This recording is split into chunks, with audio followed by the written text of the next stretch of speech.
Hi everyone, in front of me I've got Samsung Galaxy Tab S10 Plus, and let me share with you how to clear the browser on this device.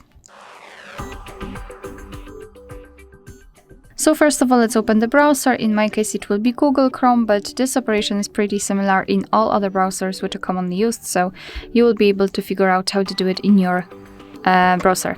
So now simply tap on the three dots icon in the right upper corner and tap on delete browsing data.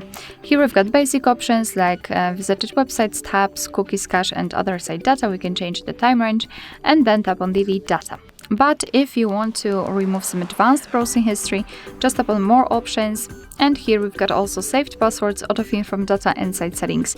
If you want to remove something, make sure that it is marked. I will remove everything. I would like to also change everything to the time range to all time, and then tap on delete data. Tap on delete. Sometimes your device will ensure itself if you want to delete it, and basically we just successfully removed browsing history. Alright, so that will be all. Thank you so much for watching. I hope that this video was helpful, and if it was, please hit the subscribe button and leave the thumbs up.